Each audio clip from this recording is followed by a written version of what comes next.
Ahlussunnah wal Jamaah memahami ayat Al-Quran dengan konteks bahasa Arab dan menyesuaikan dengan sifat Allah. Kenapa? Allah itu maha sempurna. Maka jangan sampai disifati dengan sifat yang tidak sempurna. Kalau disifati dengan sifat yang tidak sempurna, bisa kafir kita.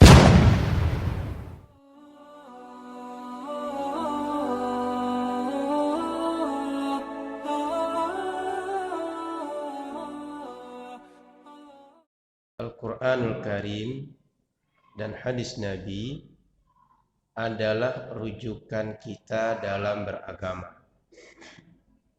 Lalu Al-Quran ini pakai bahasa Arab. Bahasa Arabnya bilisanin arabiyyin mubin. Dengan bahasa Arab yang terang. Maknanya terang. Tapi perlu diingat, mubin, terang maknanya ini bagi orang Arab. Bagi orang yang belajar bahasa Arab. Tidak bagi setiap orang. Buktinya kita. Kalau tak serius belajar bahasa Arab, tidak terang makna bahasa Arab itu bagi kita. Jangankan maknanya, membaca Al-Quran, kalau tidak sempurna belajar tajwid, belajar adab-adab dalam membaca Al-Quran, tidak baik, tidak sempurna bacaan kita. Maka makna Al-Quran dipahami dengan nyata, dengan mudah, dengan terang bagi orang Arab dan orang yang belajar bahasa Arab sehingga dapat zauq Arabi. Terasa dia bagaimana rasanya bahasa Arab. Jangankan orang yang tak belajar, jangankan orang yang tak belajar bahasa Arab, yang belajar bahasa Arabnya kadang-kadang tak dapat rasa bahasa Arab itu. Kita ini hidup di mana? Di Riau. Sebagian bahasa Melayu orang sekarang tak kenal. Contoh sudu. Sudu itu bagi sebagian orang tak kenal itu. Padahal itu bahasa orang Melayu. Kenapa tak kenal? Karena tidak biasa, tidak dipelajari bahasa sudu itu. Begitu juga dengan bahasa Al-Quran. Orang Arab yang tidak mempelajari bahasa Arab, tidak mempelajari kaidah bahasa Arab, tidak mempelajari ilmu-ilmu bahasa Arab, dia tidak dapat bagaimana tesnya atau rasanya bahasa Arab itu. Maka wajar bila kadang-kadang orang Arab ketika memahami bahasa Arab pun bermasalah. Apalagi orang non-Arab tidak belajar bahasa Arab mencoba mempelajari memahami bahasa Arab. Maka Bapak Ibu dirahmati Allah Subhanahu wa taala, sebagian orang hari ini ketika bertemu ayat Al-Quran, bertemu hadis Nabi, yang ayat-ayat tersebut mengasumsikan secara tersurat bahwa Allah punya tangan, punya mata, punya wajah, punya betis, dan lain-lain, itu bukan maksud Al-Quran. Itu pemahaman orang yang berinteraksi dengan Al-Quran. Orang berkesimpulan Allah di atas langit, itu bukan maksud Al-Quran. Itu pemahaman orang yang berinteraksi dengan Al-Quran. Kalau kita coba berpikir sejenak saja, sedikit saja agak merenung. Selain Allah adalah alam. Poin satu, selain Allah adalah alam.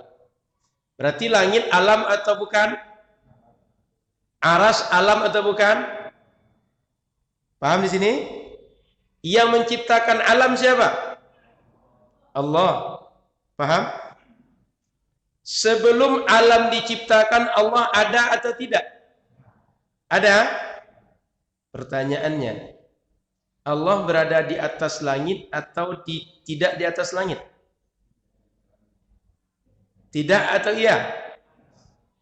Kan belum diciptakan alam ini. Allah kan ada. Saya ulang pertanyaannya. Yang menciptakan alam siapa? Sebelum alam tadi ada, Allah di mana? Di dalam alam atau di luar alam? Alamnya tak ada. Alamnya tak ada. Alamnya tak ada. Kalau ada masjid, saya di dalam atau luar masjid. Tapi masjid tak ada. Paham maksud saya?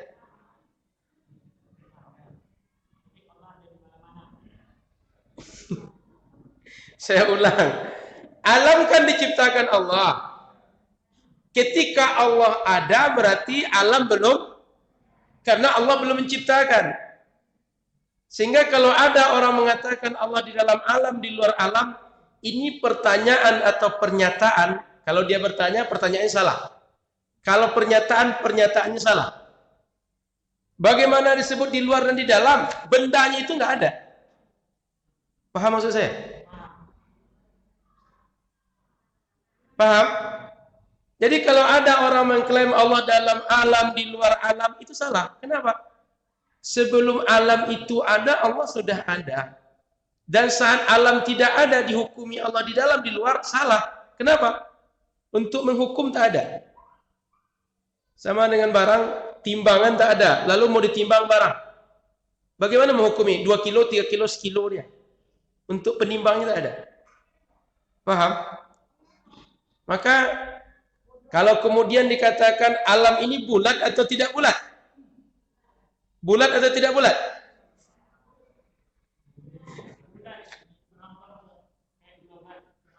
Terhampar.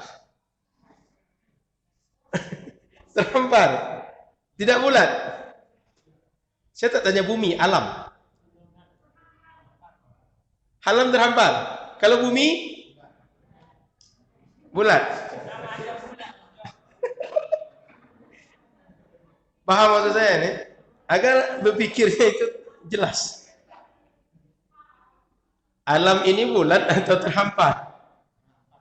Kalau bumi, langit di mana? Langit di atas bumi atau di atas alam?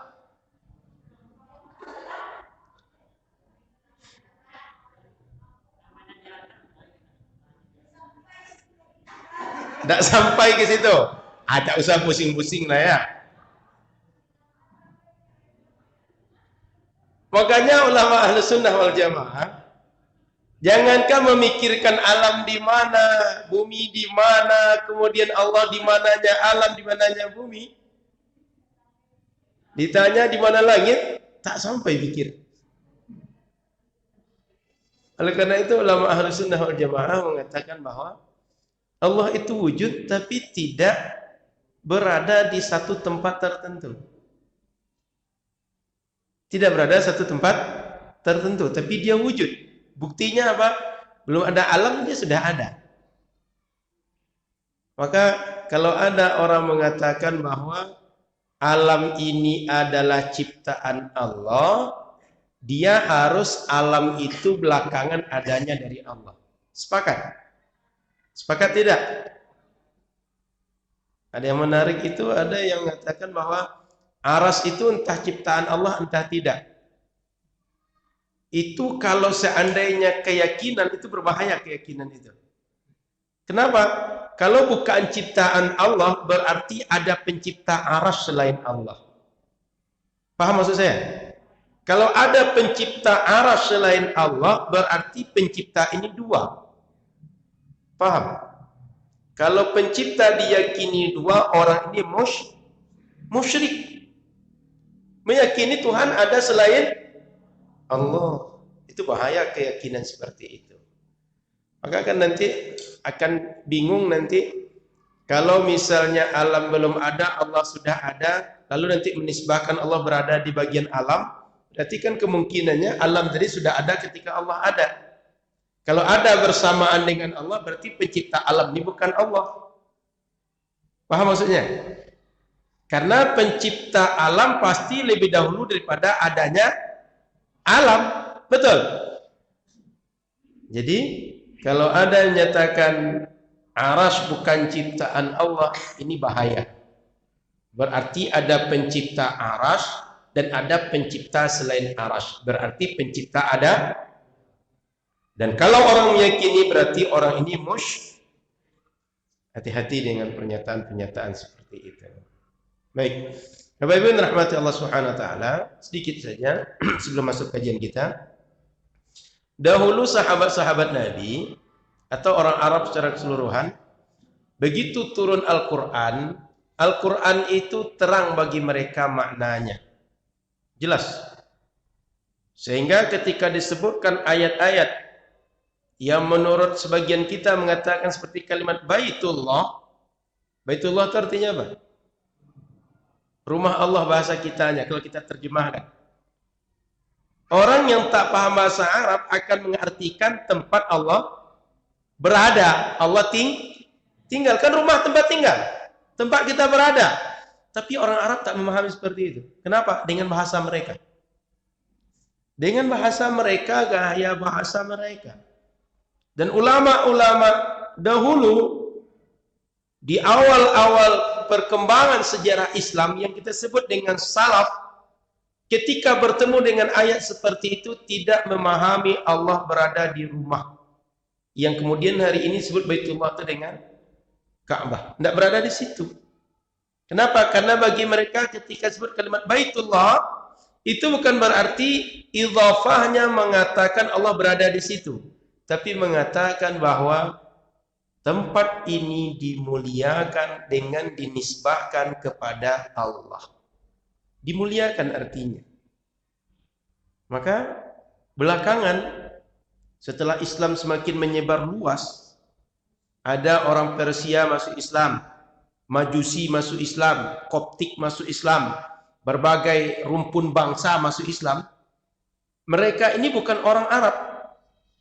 Karena bukan orang Arab memahami Al-Quran dengan pemahaman mereka sebelum mengenal Islam, sebelum mengenal bahasa Arab.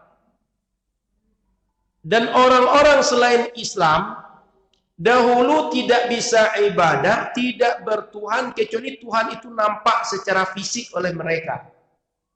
Maka Bapak Ibu bisa lihat sejarah, apa saja agama mereka pasti punya Tuhan atau simbol Tuhan. Contoh, ada yang Tuhannya api, ada yang matahari, ada yang bintang, ada yang kayu, berhala, arca, dan berbagai apa yang nampak kasat mata. Maka begitu memahami ayat-ayat Al-Quran, apalagi tidak ditanyakan kepada ulamanya, mereka asumsikan Tuhan itu seperti Tuhan yang mereka sembah selama ini. Ditambah lagi, ada pemahaman Karramiyah yang didirikan oleh Muhammad bin Karram. Ayat-ayat yang mengasumsikan Allah punya organ, punya fisik seperti manusia, itu dikumpul. Dikumpul lalu nanti terkesan Allah punya bentuk dengan bentuk tertentu. Padahal ayat-ayat Al-Quran itu, hadis-hadis itu bercerita dengan konteksnya masing-masing. Dan tidak satu waktu, tapi ayat yang satu penjelasannya tentang masalah yang lain, waktunya berjauhan dengan yang lain. Tapi karena dikumpulkan menjadi satu pembahasan, orang kemudian mengesankan Allah adalah sebuah organ, sebuah fisik dengan bentuk tertentu. Maka muncul ulama belakangan supaya orang-orang tidak langsung memahami Allah dengan fisik, dengan bentuk seperti bentuk yang dipahami oleh orang awam seperti kita ini. Mereka meluruskan pemahaman masyarakat yang kemudian dikenal dengan metode takwil.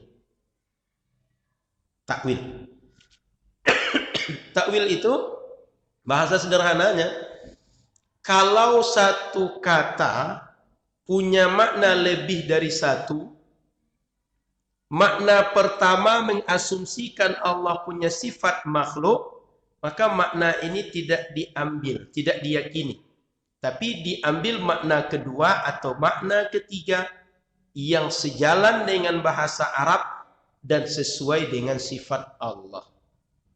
Jadi konteks pertamanya bahasa Arab dulu. Setelah itu bahasa Arab ini sesuai dengan sifat Allah atau tidak? Karena Al-Quran bahasa Arab, tidak boleh dikeluarkan dari bahasanya. Maka kalau ada orang yang menuduhkan bahwa Ahlus Sunnah wal Jamaah memahami Al-Quran dengan akal, itu salah. Atau dengan konteks filsafat, itu salah. Tapi Al-Quran dipahami dengan bahasa Arab, alat untuk memahaminya akal. Dan untuk membenarkan atau memahami Al-Quran dengan logika berpikir yang benar, disitulah masuk konsep berpikir. Konsep berpikir yang benar. Karena Al-Quran itu tidak mungkin ayat yang bertentangan satu dengan yang lain. Sebab sumbernya sama. Kalau Allah yang berfirman, tidak mungkin Allah bertentangan dengan dirinya sendiri. Pasti kalau bertentangan, itu pandangan atau pemahaman orang yang memahami Al-Quran. Bukan ayat Al-Quran yang bertentangan. Paham? Berat sikit.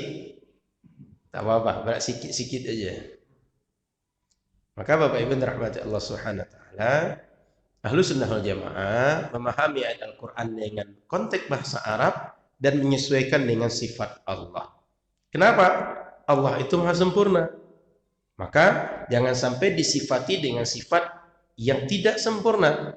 Kalau disifati dengan sifat yang tidak sempurna, bisa kafir kita. Itu sebabnya Allah disifati dengan sifat yang pantas bagi Dia. Maka kalau ada orang mengatakan bahwa Allah di langit atau Dia yang berada di langit, pertanyaan saya, yang ada di langit itu siapa saja? Tersebut Dia yang ada di langit. Siapa yang ada di langit? Nabi Isa di mana sekarang? Nabi Muhammad ketika Isra Mi'raj singgah setiap langit. Betul? Langit satu ketemu Nabi Adam, langit kedua bertemu Nabi Yahya, Nabi Isa, terus sampai langit ketujuh bertemu nanti Nabi Musa, bertemu Nabi Ibrahim. Betul? Yang ada di langit adalah para nabi. Iya?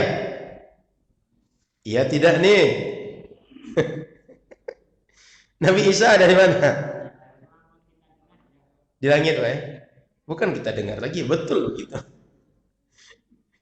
Bukti Nabi Muhammad ketika Mi'raj ketemu dengan para nabi-nabi tadi. Malaikat di mana? Ada yang di langit, ada yang tidak di langit. Maka kalau Dia yang di langit itu, jangan salah-salah nanti. Kalau menyatakan Allah, Allah tidak di langit. Kalau Dia di langit, beribadah kepada Dia di langit, jangan-jangan ibadah kepada Nabi, ibadah pada malaikat. Boleh ibadah kepada Nabi? Boleh ibadah kepada malaikat? Itulah hebatnya Islam. Dimanapun ibadah, ibadahnya kepada Allah. Meskipun sholat dekat kuburan, ibadahnya kepada kayak kita. Ini depan kita ada kuburan nih. Ada orang, Pak Haji, sejak kapan kuburan ada? Tahun berapa kira-kira tuh? Tahun 80 lah Pak ya. Sejak tahun 80 sampai sekarang Pak Haji yang senior di sini, pernah kalau sholat itu ibadah kepada orang di kubur tuh? Kemana Pak Haji ibadah? kepada Allah.